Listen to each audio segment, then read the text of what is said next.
نحمده ونستعينه ونستغفره ونستهديه ونؤمن به ونتوب إليه ونتوكل عليه ونعوذ بالله من شرور أنفسنا ومن سيئات أعمالنا من يهده الله فلا مضل له ومن يضلله فلا هادي له ونشهد أن لا إله إلا الله وحده لا شريك له ونشهد أن سيدنا ونبينا ومولانا محمدا عبده ورسوله صلى الله عليه وعلى آله وأصحابه وبارك وسلم تسليما كثيرا كثيرا. أما بعد، أعوذ بالله من الشيطان الرجيم. بسم الله الرحمن الرحيم. محمد رسول الله صدق اللہ العظیم. مذاکرہ کیا جا رہا ہے.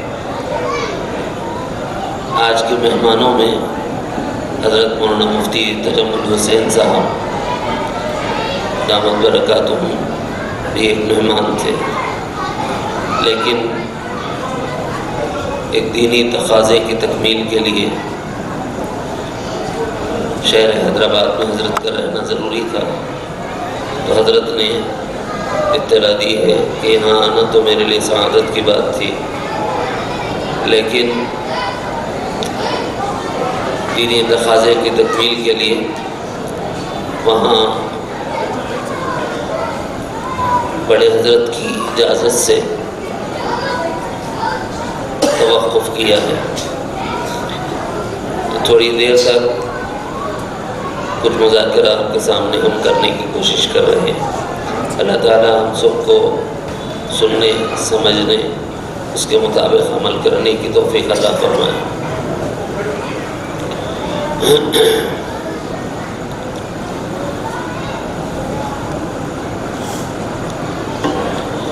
قرآن مجید کی ایک آیت مبارکہ کا ایک حصہ اس وقت تلاوت کیا گیا. اس میں دو لفظ ہیں. ایک لفظ ہے محمد اور دوسرا ہے رسول اللہ. سیرت کے عنوان سے ہم جمع ہیں، اس لیے اس حصے کی تلاوت کی گئی ہے. بالعموم سیرت کے جلسوں میں ہوتا یہ ہے کہ معجزات تو سنائے جاتے ہیں، مگر تعلیمات اس کے ساتھ نہ ہو تو خالی خولی نظر آتا ہے. یہ کہ سیرت کے نام سے جمع تو ہوں، لیکن سیرت کا کوئی پہلو سبق کے طور پر سامنے نہ آئے تو یہ مفید نہیں ہوتا. ہماری یہ کوشش ہوتی ہے کہ اس جامعہ میں آنے والا ہر فرد جب آئے تو علم سے سیراب ہو کر جائے. یہ مرکز علم ہے، یہ مرکز دعوت ہے، یہ مرکز تربیت ہے. تو ہر گوشے کا کچھ حصہ ہمیں بھی نصیب ہو. اس جگہ سے ملنے والی چیزوں میں سے ہی ہے.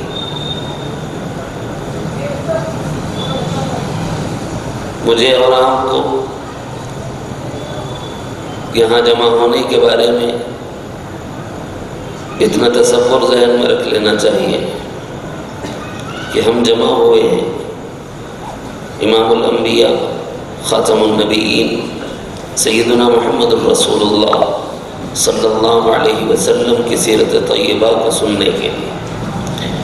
اور سیرت طیبہ کا سننا عبادت ہے. کیوں؟ اس لیے کہ سیرت طیبہ منشأ ربانی ہے.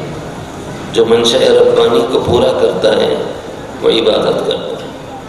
سیرت طیبہ سنے گا تو عمل کرے گا، عمل کرے گا تو عبادت ہوگی. تو گویا یہ ذریعہ عبادت خود عبادت بھی.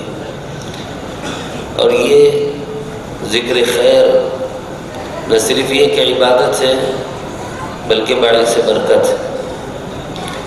حضرت تھانوی رحمۃ اللہ علیہ نے ان کے پاس ایک مکتوب آیا تو جواب ارسال فرمایا۔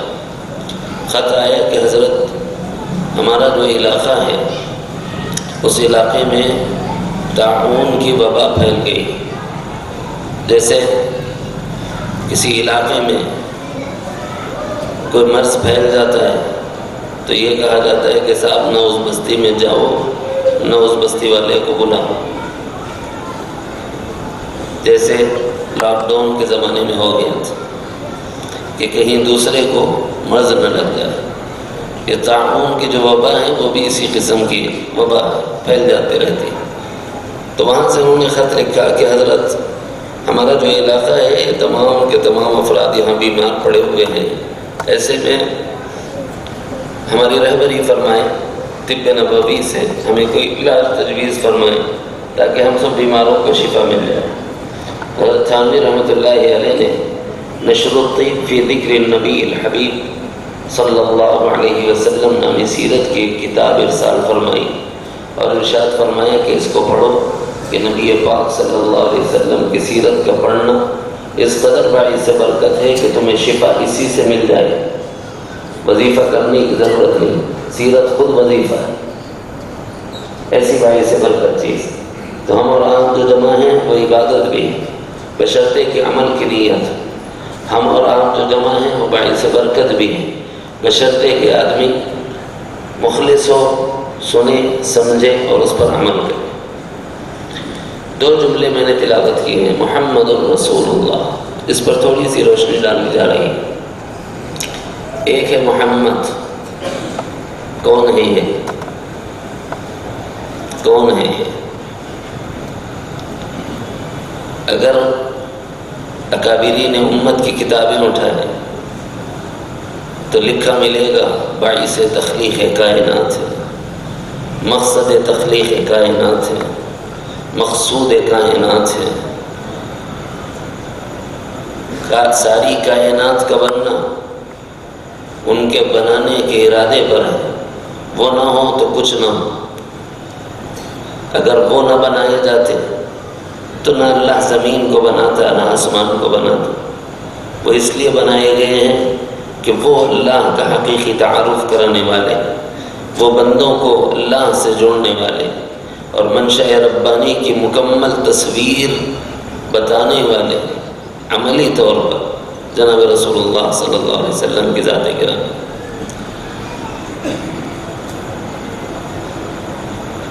ایک شیخ آ گئی گفتگو میں کہ ہر انسان کے پیدا ہونے کے بعد اس کا تذکرہ شروع ہوتا ہے اور انسان کے ختم ہونے پر اس کے تذکرے ختم ہو جاتے ہیں۔ ابتدا آفرینش ہے، جب اللہ رب العزت نے دنیا کو بنایا ابھی انسانوں کو دنیا میں وجود نہیں دیا تھا، اس وقت رب العالمین نے دو عہد لیے تھے۔ ایک عہد امت سے لیا تھا، وَإِذْ أَخَذَ رَبُّكَ مِن بَنِي آدَمَ مِن ظُهُورِهِمْ، اور دوسرا عہد انبیاء سے لیا تھا۔ وہاں سے تذکرہ نبی رحمت صلی اللہ علیہ وسلم کا شروع ہوتا ہے۔ عجیب انداز ہے شروع ہونے کا بھی،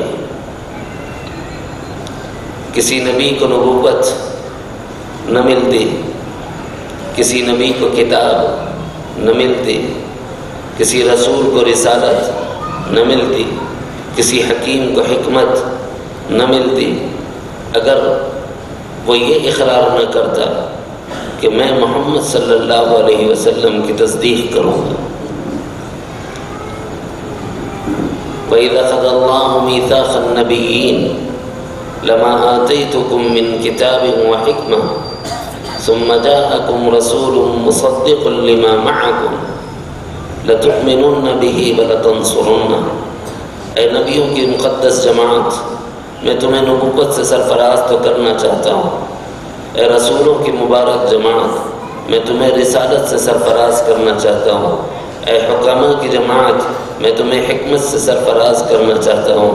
لیکن تمہیں میرے ساتھ وعدہ کرنا ہوگا، وثیقہ دینا ہوگا، عہد و پیمان کرنا ہوگا اس بات کا کہ اگر میرا محبوب کائنات میں تمہاری موجودگی میں آئے گا تو تم اس پر ایمان لاؤ گے۔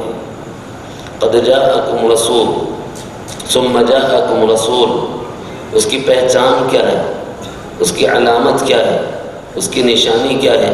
وہ تمہارا انکار نہیں کرے، مصدق لما معکم، نہ وہ تمہارا انکار کرے اور نہ وہ تمہارے اوپر اتاری ہوئی کتاب کا انکار کرے۔ تصدیق کرنے والا ہوگا وہ تمہاری، اور تصدیق کرنے والا ہوگا وہ تمہارے اوپر اتاری ہوئی کتاب کی۔ تو اس شخص کے ہاتھ پر، اس ذات کے ہاتھ پر ایمان لاؤ گے۔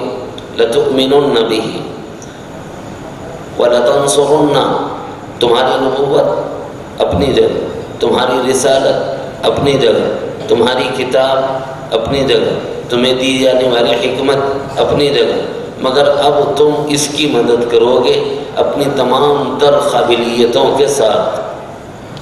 وَلَتَنْصُرُنَّ، پوچھا اللہ نے، اقررتم، وعدہ کرتے ہو، وثیقہ دیتے ہو، گارنٹی دیتے ہو؟ قالوا اقررنا، ان تمام انبیاء نے کہا تھا کہ ہاں ہم اقرار کرتے ہیں، کہ ہم یہ عہد کرتے ہیں کہ اگر ہمارے زمانے میں وہ آئیں گے تو ہم ان پر ایمان بھی لائیں گے اور ان کی مدد بھی کریں گے۔ اللہ تعالیٰ نے خود ان کی زبان کو ان پر شاہد بنایا۔ قال فاشهدوا وانا معكم من الشاہدین، تم خود اپنے گواہ ہو، بولنا نہیں ہے بات۔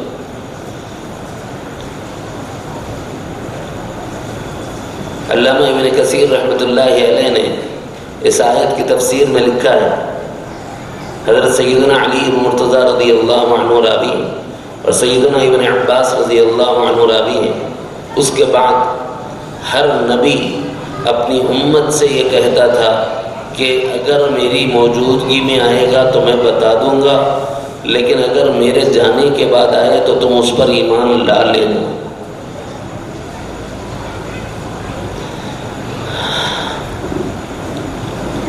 کون ہے محمد؟ وہ جن کی ولادت سے پہلے ان کے تذکرے اللہ نے عالم ارواح میں فرمائے۔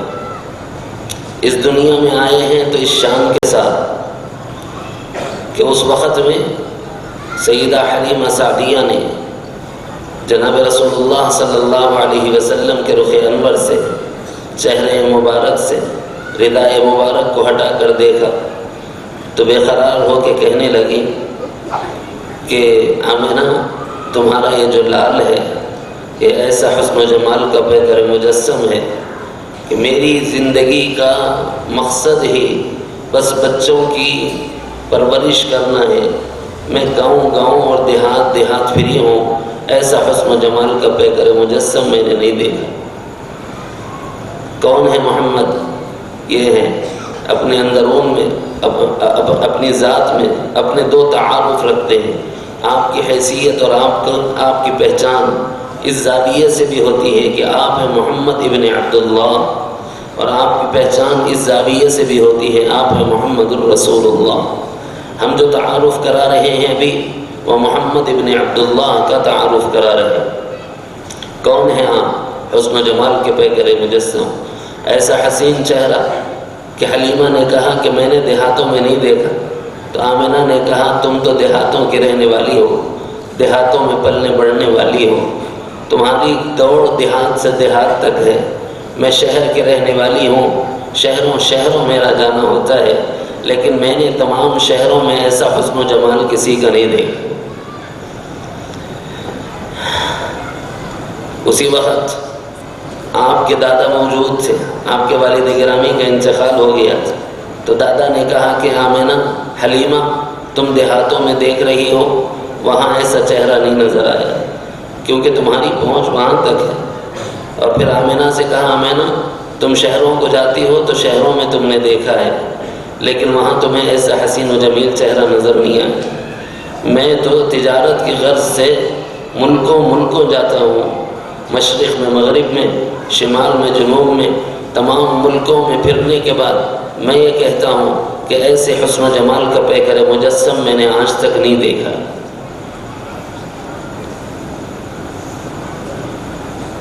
لکھنے والوں نے لکھا ہے کہ جبرائیل امین یہ منظر سارا دیکھ بھی رہے تھے، سن بھی رہے تھے، کیونکہ ولادت کے موقع پر اللہ رب العزت نے ان کو بھیجا تھا کہ اپنے پروں کو رکھنا کہ نبی رحمت صلی اللہ علیہ وسلم کے جسد اطہر کو تکلیف نہ ہو۔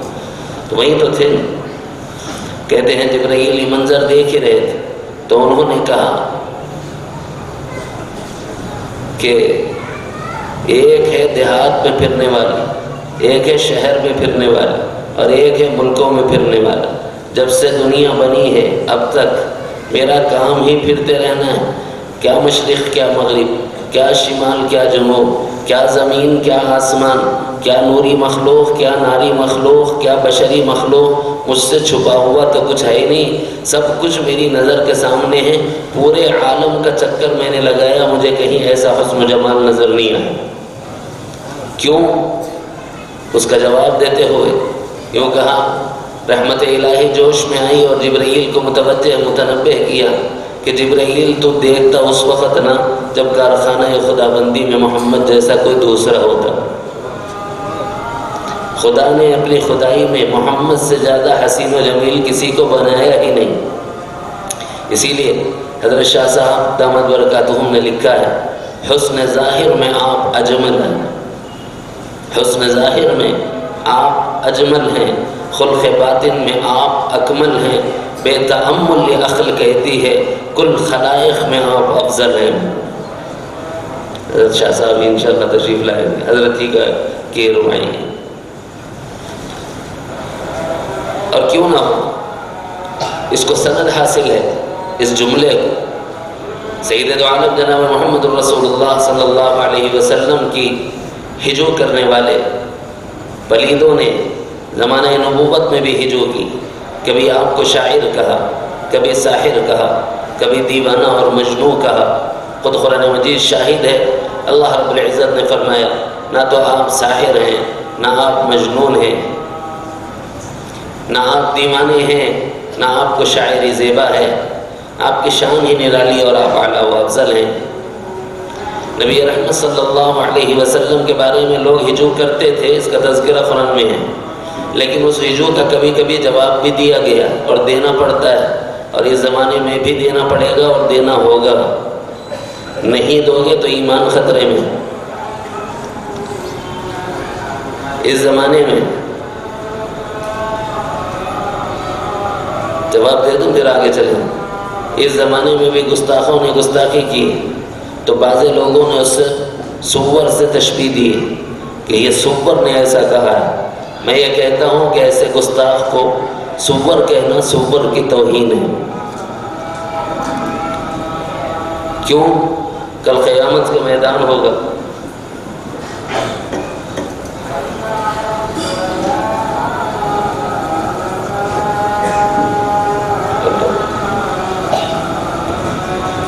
بہت معذرت کے ساتھ خواتین کے لیے یہ اعلان ہے کہ باہر بہت سارے خواتین کھڑے ہوئے ہیں، ان کو جگہ نہیں ہے۔ تمام خواتین سے گزارش ہے، اسکرین کے پیچھے والے ہال میں بھی آپ کے لیے انتظام کیا گیا ہے، آپ وہاں تشریف لے جائیں۔ اور جو اسکرین سے بہت دور بیٹھے ہوئے ہیں ان سے گزارش ہے کہ آپ اسکرین کے قریب چلے جائیں۔ برائٹنیس کم کروایا جا رہا ہے، تھوڑا سا ٹائم لگے گا، برائٹنیس کم ہوگا۔ آپ تمام سے گزارش ہے کہ سامنے کی طرف جائیں، بہت ساری خواتین باہر ٹھہری ہوئی ہیں، ان کو جگہ دیں۔ جزاک اللہ خیر۔ وہاں جو معلمات ہیں ان سے گزارش ہے کہ آپ ایکٹیو ہو جائیں اور جلسگاہ میں آ جائیں، اور خواتین کو بہت ادب کے ساتھ، احترام کے ساتھ ان کو سامنے کی طرف جانے کی ہدایت دیں۔ تمام معلمات سے گزارش ہے، افسر البنات کی معلمات سے اور بڑی تعلیمات سے گزارش ہے کہ پیچھے کے حال میں بھی بٹھانے کی کوشش کریں۔ کرسیاں بھی سامنے کی خالی پڑی ہیں، کرسیوں پر بھی سامنے جا کر بیٹھیں، پیچھے جو بیٹھے ہوئے ہیں سامنے جا کر بیٹھیں۔ برائٹنیس کم کیا جا رہا ہے۔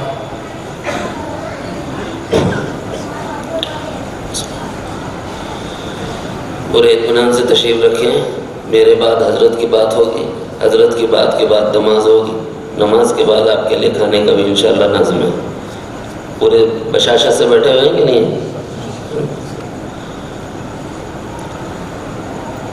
تو گستاخی کا میں نے جواب دیا، امید کرتا ہوں کہ آپ سمجھ گئے ہوں گے وہ کس قدر پلید انسان ہوگا۔ کیوں؟ اس لیے کہ کل قیامت کا میدان ہوگا اور سور آ کر عرض کرے گا کہ اللہ میں اپنا پیٹ بھرنے کے لیے غلاظت تو کھا لیتا تھا لیکن محمد مصطفیٰ کی گستاخی تو نہیں کی، پھر اس کو مجھ سے کیوں تشبیہ دی گئی؟ تو اس کا کیا جواب ہے؟ اس زمانے میں بھی ہجو کرنے والے تھے، اور ہجو کرنے والوں نے جب ہجو کی تو نبی رحمت صلی اللہ علیہ وسلم نے حضرت حسان ابن ثابت رضی اللہ عنہ سے فرمایا کہ جواب دو انہیں، تو جواب دیتے ہوئے ممبر رسول پر کھڑے ہوئے اور یوں فرمایا وَأَحْسَنُ مِنْكَ لَمْ طَلَقَتْ عَيْنِي وَأَجْمَلُ مِنْكَ لَمْ تَلِدِ النِّسَاءُ خُلِقْتَ مُبَرَّأً مِنْ كُلِّ عَيْبٍ كَأَنَّكَ قَدْ خُلِقْتَ كَمَا تَشَاءُ۔ میرے محبوب آپ سے زیادہ حسین و جمیل میری آنکھوں نے نہیں دیکھا۔ وہی بات ہے جو حلیمہ نے کہی، وہی بات ہے جو آمنہ نے کہی، وہی بات ہے جو شیبۃ الحمد عبد المطلب نے کہی، وہی بات ہے جو جبرائیل امین نے کہی۔ نبی رحمت صلی اللہ علیہ وسلم کی موجودگی میں اگر کوئی کلام کیا جائے اور آقا علیہ السلام اس کو نہ روکے تو اس کو علماء امت حدیث تقریری کہتے ہیں۔ اس کو حدیث کا گویا لقب مل گیا اور سند مل گئی اور یہ بات پکی ہو گئی کہ آپ سے زیادہ حسن و جمال کا پیکر مجسم دنیا میں آیا ہی نہیں۔ وَأَحْسَنُ مِنْكَ لَمْ طَلَقَتْ عَيْنِي، میری آنکھیں تو اس وقت دیکھے کبھی کوئی عورت نے ایسا حسین و جمیل پیدا کیا ہو ہی نہیں سکتا۔ وَأَجْمَلُ مِنْكَ لَمْ تَلِدِ النِّسَاء، کوئی عورت نے پیدا ہی نہیں کیا۔ خُلِقْتَ مُبَرَّأً مِنْ كُلِّ عَيْبٍ، آپ کو ہر عیب سے ایسے پاک بنایا گیا ہے كَأَنَّكَ قَدْ خُلِقْتَ كَمَا تَشَاءُ، جیسے آپ سے پوچھا گیا ہو میرے محبوب آپ کی زلفیں کیسی رکھوں، پھر آپ نے چاہا ہو کہ اللہ ایسی ہوں، پھر اللہ نے آپ کو ویسا بنایا۔ پھر آپ سے پوچھا گیا ہو میرے محبوب آپ کی پیشانی کیسی رکھوں، آپ نے فرمایا ہو کہ اللہ میری ایسی پیشانی ہو، اللہ رب العزت نے ویسی بنا دی۔ پھر آپ سے پوچھا گیا ہوگا میرے محبوب آپ کے ابرو کیسے رکھوں، آپ نے فرمایا ہوگا کہ اللہ میرے ابرو ایسے ہوں، آپ کے چاہ کے مطابق آپ کے ابروؤں کو سنوارا گیا ہو، آپ کے گیسوؤں کو سنوارا گیا ہو۔ پھر آپ سے پوچھا گیا ہوگا کہ آپ کے رخسار مبارک کو کیسا رکھوں، پھر آپ سے پوچھا گیا کہ آپ کے عنق مبارک کو کیسا رکھوں، کتنی اونچی ہونی چاہیے، کیسی ہونی چاہیے۔ نبی رحمت صلی اللہ علیہ وسلم کا منشا جو تھا اللہ تعالیٰ نے گویا اس منشے کو پورا کیا ہو۔ یہ مراد بنتی ہے اس جملے کی کأنک قد خلقت کما تشاء، جیسے آپ چاہتے تھے اللہ نے آپ کو ویسا بنا دیا۔ کتنے حسین و جمیل، حسن و جمال کا عالم کیا ہوگا۔ اس سلسلے میں ایک روایت لیں، نبی رحمت صلی اللہ علیہ وسلم کے پاس بالعموم ملائکہ آتے رہتے اور جاتے رہتے، لیکن ایک فرشتہ کبھی نظر نہیں آیا دربار نبوت میں۔ اتفاقاً وہ فرشتہ آیا، جاء ملکن، فرشتہ آیا ایسا اجنبی کہ اس سے پہلے نہیں آیا تھا۔ کہنے لگا یا محمد، اے محمد صلی اللہ علیہ وسلم، انک قصب وخلقک قیم، میرے محبوب آپ سب سے نرالے ہیں، آپ کے جیسا کوئی بھی نہیں بنایا گیا۔ اس لیے حسن و جمال میں اگر دیکھیں تو نبی رحمت صلی اللہ علیہ وسلم کا حسن و جمال لازوال ہے، اور ایسا حسین و جمیل کوئی نہیں۔ یہ کیا ہے؟ صورت محمد۔ کیسے بنائی گئی ہے؟ مٹی سے۔ کیسے بنائی گئی؟ مٹی سے۔ جو صورت ہے وہ مٹی سے بنی، میری اور آپ کی صورت مٹی سے بنی، پیارے آقا مدنی کریم صلی اللہ علیہ وسلم کی صورت مٹی سے بنی ہے۔ اسی کو لبادہ بشریت کہتے ہیں۔ ہمارا اور آپ کا عقیدہ یہ ہے کہ اس ذات گرامی کے بارے میں یہ ماننا کہ ہمارے نبی حضرت محمد صلی اللہ علیہ وسلم اللہ رب العزت نے ان کو بشر بنا کر دنیا میں مبعوث فرمایا۔ قرآن کہتا ہے قل انما انا بشر مثلکم، اے میرے محبوب صلی اللہ علیہ وسلم آپ فرما دیجئے کہ میں تم میں سے بشر بنا کر بھیجا گیا ہوں۔ یہ چہرہ جو نظر آ رہا ہے یہ لبادہ بشریت۔ فرق ہے، اب ایک فرق یہ بتاؤں لوگ کہتے ہیں کہ صاحب جب بشر بولیں گے تو بے ادبی ہوگی، بے احترامی ہوگی، گستاخی ہوگی، لوازمات بشریہ لاحق ہوں گی، مثلا کھانا پینا سونا جاگنا یہ سب تو لگا ہوا ہے، یہ ہوگا۔ ان کی خصوصیات بتاؤں، ہم میں اور ان میں بہت فرق ہے۔ ہم بھی بشر ہیں، وہ بھی بشر ہیں۔ ہمارے بشر ہونے اور ان کے بشر ہونے میں یہ امتیاز ہے کہ اللہ رب العزت نے ہمیں جو بنایا وہ عام سی مٹی ہے، اور پیارے آقا مدنی کریم صلی اللہ علیہ وسلم کو جو بنایا وہ جنت کی مٹی۔ لوگ پوچھتے ہیں کہ صاحب بات کرو تو قرآن حدیث دلیل ہونا چاہیے، ہم نہ قرآن ہو نہ حدیث تو بات ماننے کو تیار نہیں۔ آؤ میں آپ کو دربار رسالت میں لے جاؤں، عالم تخیل جو حج کو گئے ہیں، جو عمرے کو گئے ہیں، وہ ضرور مدینہ منورہ گئے ہوں گے زیارت نبوی کے لیے، مسجد نبوی کے لیے۔ تو پھر آپ نے دیکھا ہوگا سلام کے لیے جہاں سے داخل ہوتے ہیں اور جہاں سے نکلتے ہیں، اس کے درمیان میں اپنے دل کی طرف والے حصے میں ایک حصہ ہے، ریاض الجنہ اس کو کہا جاتا ہے۔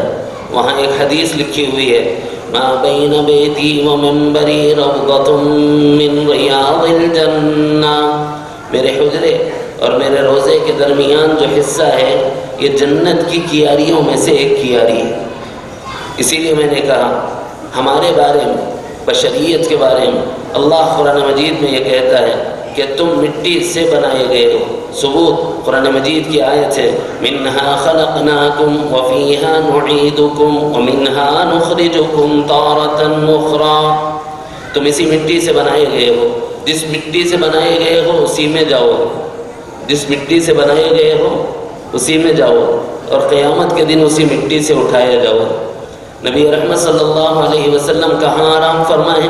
روضہ مبارک ریاض الجنہ میں۔ ریاض الجنہ کیا ہے؟ جنت کی کیاریوں میں سے ایک کیاری ہے۔ تو اب یہ بات سمجھ آ گئی کہ حضور علیہ السلام کا جسد اطہر جو بنا ہے وہ جسد اطہر جنت کی مٹی سے بنا۔ اس کی وجہ سے دنیا میں بھی فرق محسوس کیا گیا۔ کیسے؟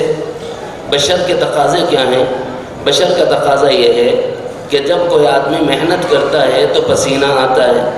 بشریت کا تقاضا کیا ہے کہ جب آدمی محنت کرتا ہے تو تھکان ہوتی ہے، تھکان کے بعد اونگ آتی ہے اور پھر نیند آ جاتی ہے۔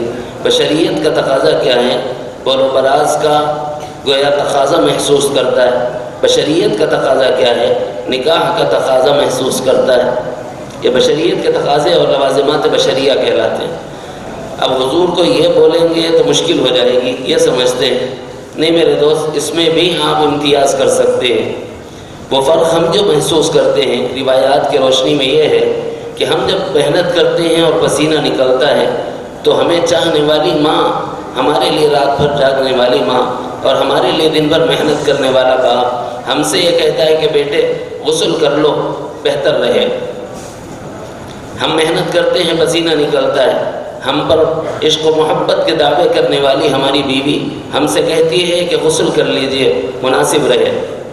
ہم پر اپنی جان نچھاور کرنے کے دعوے کرنے والے، وعدے کرنے والے ہماری اولاد ہم سے یہ کہتی ہے ابا جان غسل فرما لیجئے، میں پانی کا بندوبست کر دوں گا۔ بیٹے تم یہ کیوں کہہ رہے ہو؟ یہ نہیں کہتا کہ بدبو آ رہی ہے، یہ کہتا ہے کہ غسل کر لیجئے بشاشت مل جائے۔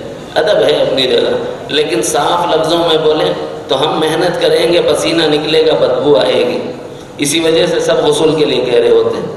لیکن کیا آقا علیہ السلام کو بھی پسینہ نکلتا تھا؟ ہاں، بشریت کا لبادہ تھا۔ اللہ رب العزت نے محنت کے بعد تھکان آپ پر بھی رکھی، سورج کی حرارت کا اثر آپ کی ذات پر ہوا تو آپ کے جسد اطہر سے نکلنے والے عرق مبارک میں اللہ رب العزت نے جنت کی بو کو ظاہر فرمایا، جس کے نتیجے میں ام ہانی کہتے ہیں کہ ہمارے درمیان رسول اللہ صلی اللہ علیہ وسلم خیر اللہ فرمانے لگے تو آقا علیہ السلام جہاں آرام فرماتے وہاں سے سارا گھر معطر و معمر ہو گیا۔ ہم نے ڈھونڈا، تلاش کیا کہ یہ خوشبو کہاں سے آتی ہے، بالآخر ہم پہنچے جناب نبی پاک صلی اللہ علیہ وسلم کے وجود مسعود کے پاس۔ وہاں ہم نے دیکھا کہ آپ کے عرق مبارک سے نکلنے والے عرق مبارک کے اندر ایسی خوشبو مہک رہی۔ کیا کیا انہوں نے؟ اپنی شہادت کی انگلی سے جسد اطہر سے پسینہ پوچھ رہی ہیں اور عطر کی شیشی میں جمع کر رہی ہیں۔ جب جمع ہو گیا اسے لے کر کہیں اپنی نجی محفلوں میں جاتی تو جسم پر لگا لیتی تھی۔ لوگ پوچھتے تھے کہ ام ہانی یہ کہاں سے لایا ہوا عطر ہے، کسی بازار میں نظر نہیں آیا؟ کہتی ہیں کہ یہ بازاروں میں ملنے والی چیز نہیں ہے، یہ سرکار مدینہ صلی اللہ علیہ وسلم کے وجود مسعود سے نکلنے والا، جسد اطہر سے بہنے والا عرق مبارک ہے کہ اللہ رب العزت نے اس میں خوشبو رکھی۔ یہ فرق ہے ہمارے اور ان کے درمیان۔ اچھا صاحب، ہمارا اور آپ کا معاملہ بڑا عجیب ہے۔ ہم جب کھانا کھائیں گے تو غلاظت اور بول و براز کا تقاضا ہوگا۔ نبی رحمت صلی اللہ علیہ وسلم کو بھی بھوک لگے، لیکن ہماری اور ان کی بھوک میں بھی فرق اور کھانے کے بعد کے نظام میں بھی فرق۔ ہم کھانا کھائیں گے تبھی ہماری جان میں جان آتی ہے، لیکن ان کی ذات گرامی ایسی ہے کہ وہ فاقوں میں بھی بدمست ہے کہ نہیں ہے؟ کتنے دن فاقے؟ روایات میں آیا ہے کہ تین چاند گزر جاتے تھے۔ آج کا چاند، کل کا چاند، پرسوں کا چاند، سمجھ رہے ہیں کیا؟ تین پہلی کا چاند۔ اس کا مطلب ہے تین مہینے ایسے گزرتے تھے کہ نبی پاک صلی اللہ علیہ وسلم کے گھر میں چولہا نہیں جلتا تھا، اور ہم ایک دن نہ کھائیں یا 2 دن نہ کھائیں تو ہم مر جائیں۔ اور آقا علیہ السلام کا حال یہ ہے کہ 3 مہینے گزر رہے ہیں اور گھر میں چولہا نہیں جل رہا ہے، اور نبی پاک صلی اللہ علیہ وسلم کو اللہ رب العزت اپنے کرم سے کھانے سے مستغنی فرما رہے، اپنے کرم سے کھلا رہے، روحانیت کو کھلا رہے، ایسا کھلا رہے ہیں کہ جسم کا تقاضا دب رہا اور روحانیت غالب آ رہی۔ پیارے آقا مدنی کریم صلی اللہ علیہ وسلم میں اور ہمارے میں فرق یہ ہے کہ ہم بول و براز کو جائیں تو کتا بھی مشکل سے وہاں جائے، لیکن حضور علیہ السلام کے بول و براز کے بارے میں روایات میں آیا ہے کہ جب آپ قضاء حاجت سے فارغ ہوتے تھے تو زمین اس کو تبرک سمجھ کر نگل لیتی تھی۔ کبھی کسی نے آپ علیہ السلام کے بول و براز کو نہیں دیکھا سوائے ایک صحابی کے، کہ جب حضور علیہ السلام نے کسی برتن میں استنجا فرمایا تو ان سے کہا کہ یہ پھینک دو، تو انہوں نے سمجھا کہ حضور کے وضو کا پانی ہے اور اسے پی لیا۔ اس کے علاوہ کوئی روایت نہیں ملتی کہ آپ کے بول و براز کو میں دیکھا گیا۔ فرق یہ ہے کہ زمین اسے برکت سمجھتی، اور ہمارا حال یہ ہے کہ کوئی اس طرف سے گزرنا بھی پسند نہیں کرتا۔ اگر کوئی ضرورت سے فارغ ہو اور پانی بہائے بغیر آ جائے تو اس میں جانے میں ہمیں کدراہٹ ہوتی۔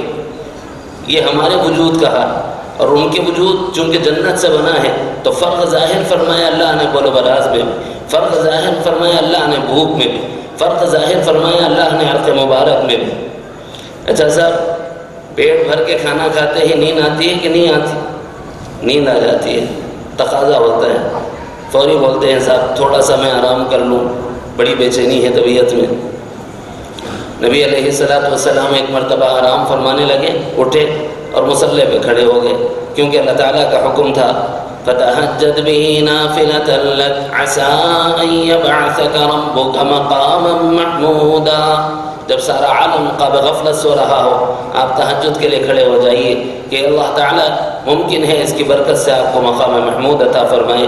چنانچہ آپ بستر مبارک سے اٹھے ہیں اور رکعت باندھی ہے۔ امی عائشہ عالم تحیر میں رسول اللہ کا مشاہدہ کر رہی ہے۔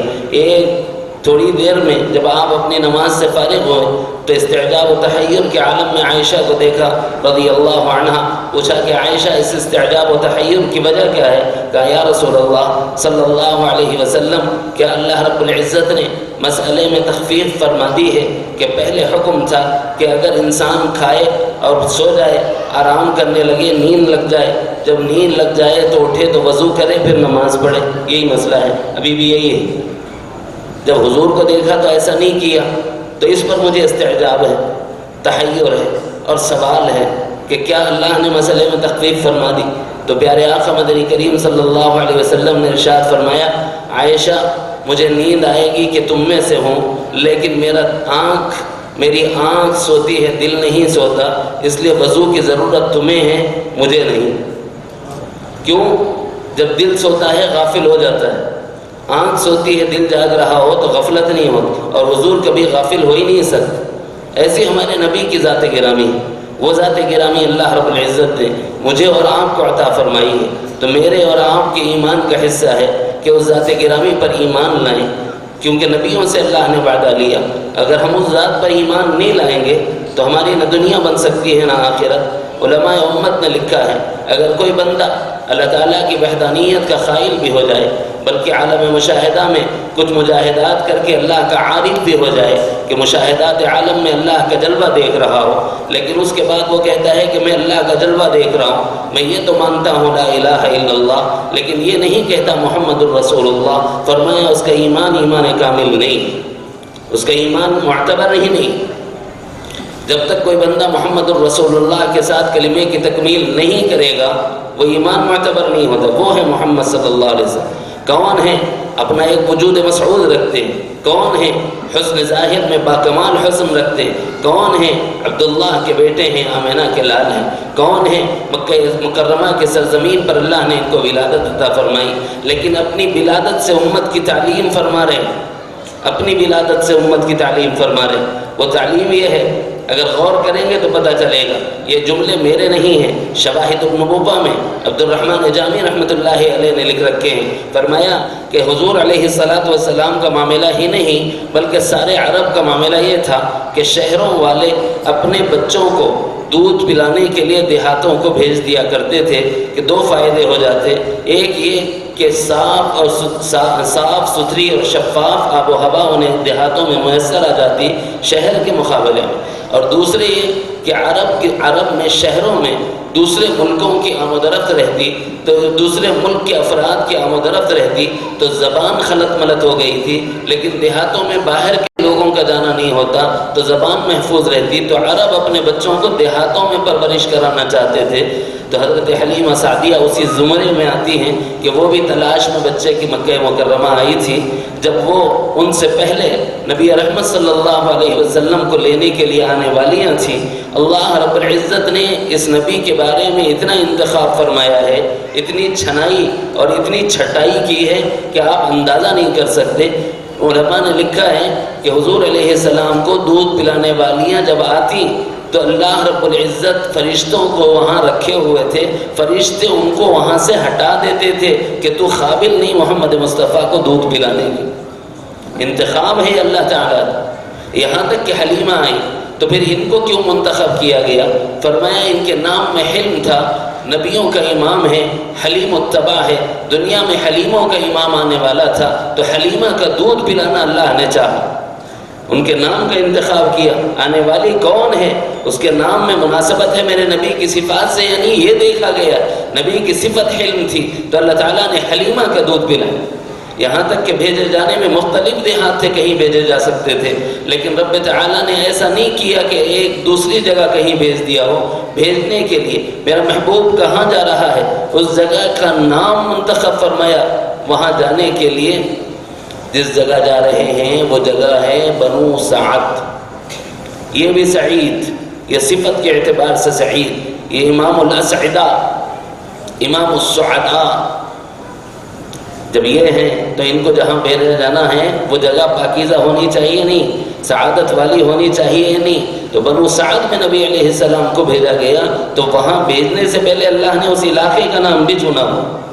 اتنے منتخبہ ہیں ہمارے نبی، غور کرنے کی ضرورت ہے کہ نبی علیہ السلام کو لیا حضرت حلیمہ سعدیہ نے، اور اس کے بعد میں ان کو لے کر کے آگے بیٹھی، اور ان کے جو شوہر ہیں وہ نکیل پکڑ کر چلنے لگے، تو اونٹنی جو ہے نا وہ چل نہیں پا رہی تھی۔ ایک بار کوشش کی، دوسری بار کی، تیسری بار کی، پہلے انہوں نے بیٹھا، یہ پہلے خاتون بیٹھی، پھر ان کے شوہر بیٹھے، لیکن پیچھے بٹھایا تھا حضور علیہ السلام۔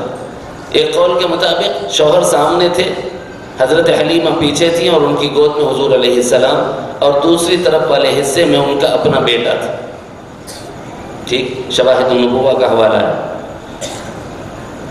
تو وہ اونٹ نہ اٹھتا نہ چل رہا، کوشش بسیار کے باوجود، تو شوہر نیچے اتر گئے اور حضرت حلیمہ سعدیہ نے اپنی گود میں حضور علیہ السلام کو بٹھایا، تو اس کے بعد آگے چلنے لگے۔ تو اس سے تعبیر کرتے ہوئے علماء نے سبق دیا ہے، اس کی وجہ جانتے ہو کہ اونٹ کیوں نہیں چلا؟ اس میں بہت بڑا اور جامع سبق ہے۔ یہ اونٹ کیوں نہیں چلا ہوگا صاحب؟ کوئی وجہ ہوگی؟ فرمایا ہاں ایک وجہ ہے، شوہر آگے تھا، حضور پیچھے تھے، شوہر آگے تھا، حضور پیچھے تھے، اونٹ نہیں چلا۔ وہ اونٹ یہ بتا رہا ہے لوگوں اب تمہاری امامت نہیں چلے گی، امام الانبیاء آ گیا ہے۔ عقائد میں اب تمہیں اسے اپنا امام بنانا ہوگا، عبادات میں تمہیں اسے اپنا امام بنانا ہوگا، معاملات میں تمہیں اسے اپنا امام بنانا ہوگا، معاشرت میں تمہیں اپنا امام بنانا ہوگا، اسے اپنا امام بنانا ہوگا، اخلاق میں، تہذیب و تمدن میں تمہیں اسے اپنا امام بنانا ہوگا۔ اب یہ امام الانبیاء آ گیا ہے، امام آگے ہوتا ہے، مقتدی پیچھے ہوتا ہے۔ اس کے آنے کے بعد اگر کوئی اس سے آگے بڑھے گا، اس کی نہ زندگی کا پہیہ چلے گا نہ آخرت کا پہیہ چلے گا۔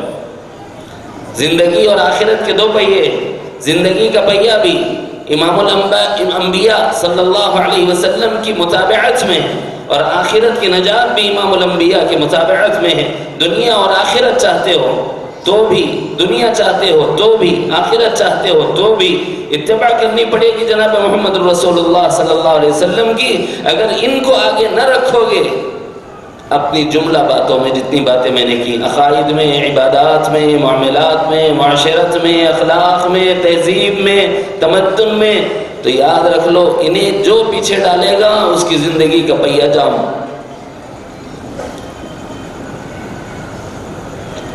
پہلا درس۔ دوسرا درس، نبی رحمت صلی اللہ علیہ وسلم جب تشریف لائے تو بت سر نگوں ہو گئے۔ کیا ہوا؟ یہ پہلے ہو رہا نا پورا ارحاسات النبوہ پڑھی ہے، اس میں پوری تفصیل ہے۔ معجزات نبی کی دو شکلیں ہیں نا، ایک شکل آپ کے اعلان نبوت کے بعد کی، ایک شکل آپ کے اعلان نبوت سے پہلے کی ہے۔ ارحاسات النبوہ اعلان نبوت سے پہلے آپ کے وجود مسعود سے ظاہر ہونے والی برکتوں کو کہتے ہیں، یہ بھی معجزات کی قبیل اور قسم ہے۔ بت سرنگوں ہو گئے۔ اس امت کی خصوصیت کیا ہونی چاہیے تھی؟ تم اس نبی کی امتی ہو جس کے وجود مسعود کی وجہ سے اللہ رب العزت نے بتوں کو سرنگوں کر دیا، اور تم پر لازم تھا کہ تم بتوں کو نکال پھینک دے، لیکن ہم نے بہت سی صورت والے بت بھی بٹھائے ہیں اور بہت سی بے صورت بت بھی اپنے اندرون میں بٹھائے ہوئے۔ دو بت ہیں، ایک صورت ظاہر بے شکل والا بت، وہ بھی ہم نے بٹھایا ہوا، ہم نے نہیں بٹھایا ہوگا لیکن ہمارے اجداد میں کسی نے بٹھایا ہو، ہم نے نہیں بٹھایا ہوگا، ہمارے پڑوس میں بیٹھ گیا ہوگا تو اس کی زیادہ سے زیادہ خدمت کی ہوگی، آگے بڑھ کر چڑھاوے چڑھائے ہوں گے۔ اس امت کی خصوصیت یہ نہیں ہے، اس وقت یہ منظر چل رہا ہے، اس واسطے یہ ایک حصہ سنا رہا ہوں۔ حضور کی بعثت کی برکت سے بت سرنگوں ہو گئے۔ اس امت کی خصوصیت یہ ہونا چاہیے تھا کہ بتوں کا نام و نشان مٹ جاتا، مگر اسی بت کو چڑھاوے چڑھانے والوں میں امت مسلمہ کا ایک بڑا طبقہ ہے، اور اس کے چڑھاوے جو چڑھائے جاتے ہیں ان چڑھاووں کو خریدنے والا اور اس کی نیلامی میں بولی لگانے والا امت مسلمہ کا فرد بشر ہے، اس لیے کہ وہ نام اپنا مسلمان بتاتا ہے۔ صحیح ہے غلط؟ خصوصیت کیا ہونا تھا، عمل کیا ہے؟ اتنا بڑا فرق آ گیا ہے۔ حضور کی سیرت سے جو اسباق لینے ہیں اس میں سے ایک حصہ یہ ہے، بھائی تمام بتوں کو توڑو جو ظاہر میں نظر آنے والے ہیں، ایسے ہی وہ بت جو وصف کی صورت میں ہمارے اندرون میں پائے جاتے ہیں انہیں بھی ہمیں توڑنا ہوگا۔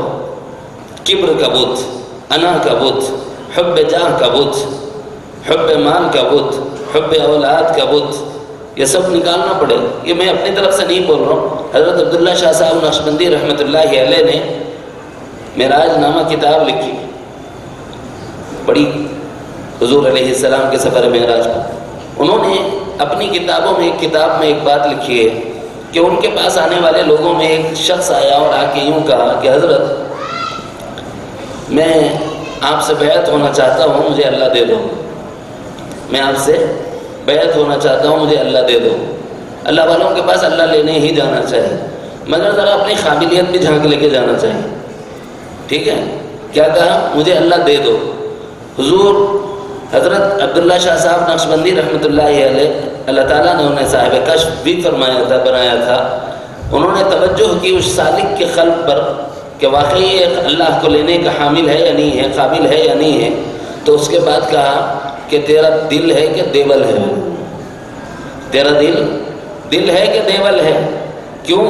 اس میں تیری بیوی کی محبت بھی، بچوں کی محبت بھی، تجارت کی محبت بھی، مال و دولت کی محبت بھی، دنیا کی محبت بھی، عہدہ اور منصب کی محبت بھی، یہ سارے بت بیٹھے ہوئے ہیں۔ اب تو اللہ لینے آیا ہوا ہے، پہلے دیول کو پاک کر کے دل بنا، دل میں اللہ آتا ہے، دیول میں نہیں۔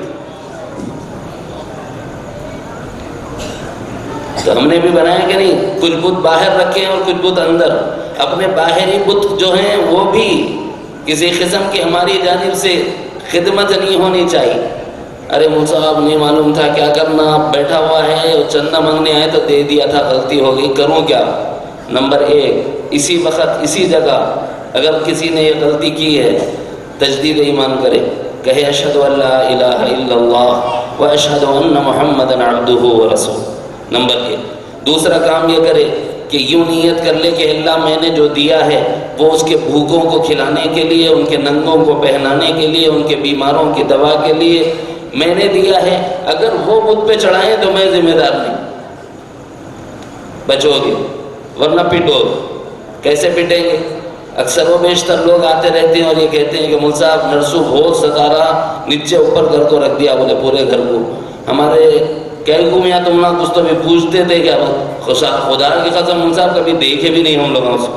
پھر تو نہیں، وہ دادا پردادا کو ان کی چڑھاوا چڑھاتے تھے، کہتے جملوں سن لینا، آج سے تطبیق دے لینا۔ دادا پردادا کو ان کی چڑھاوا چڑھاتے تھے، کہتے جب انہوں چڑھاتے تھے ہم لوگ روک دیے، اللہ تعالیٰ نے علم دیا، توحید سمجھائی، اب سمجھ میں آ گیا تو ہم نہیں دے رہے، تو پریشانی جاری نہیں۔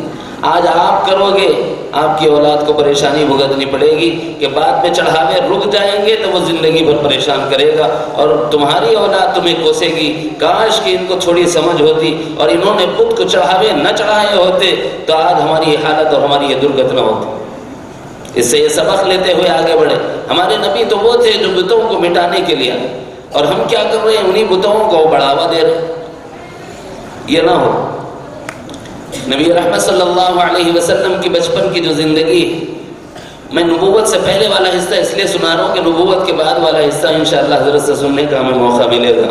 عطاء نبوت سے قبل بھی حضور کی حیات طیبہ کا ہر گوشہ ہمارے لیے اسوہ اور نمونہ ہے۔ دیکھیں حضرت حلیمہ سعدیہ کے پاس سے واپس مکہ مکرمہ آئے۔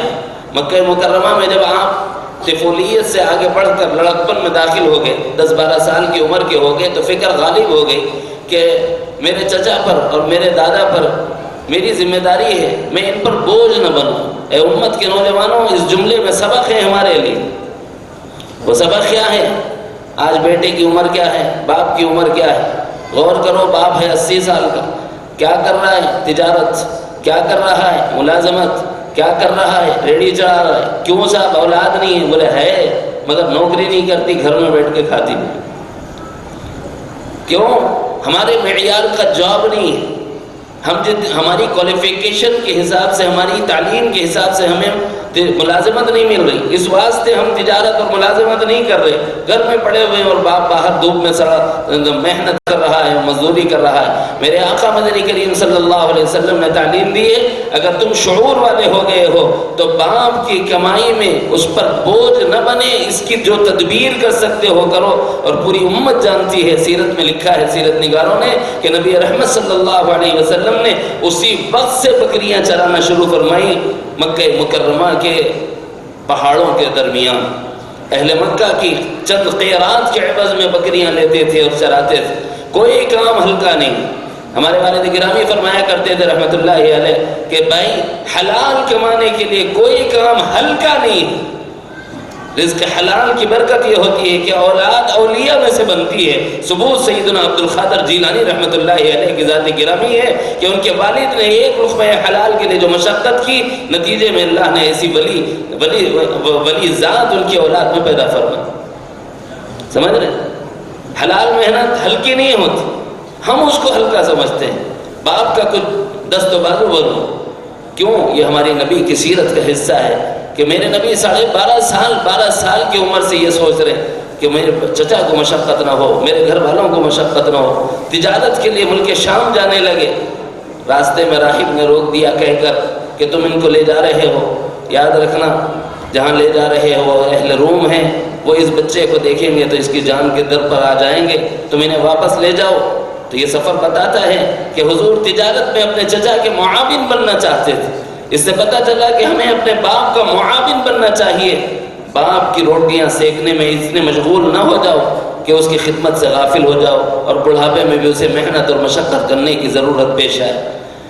تجارت کرو، ملازمت کرو، وہ تجارت، وہ ملازمت جو ہمارے لیے حلال ہو اور ہمارے لیے اولاد صالح کے وجود میں آنے کا سبب اور ذریعہ ہو. اللہ تعالیٰ مجھے اور آپ کو علم نافع، فہم سلیم اور عمل صالح کی توفیق عطا فرمائے.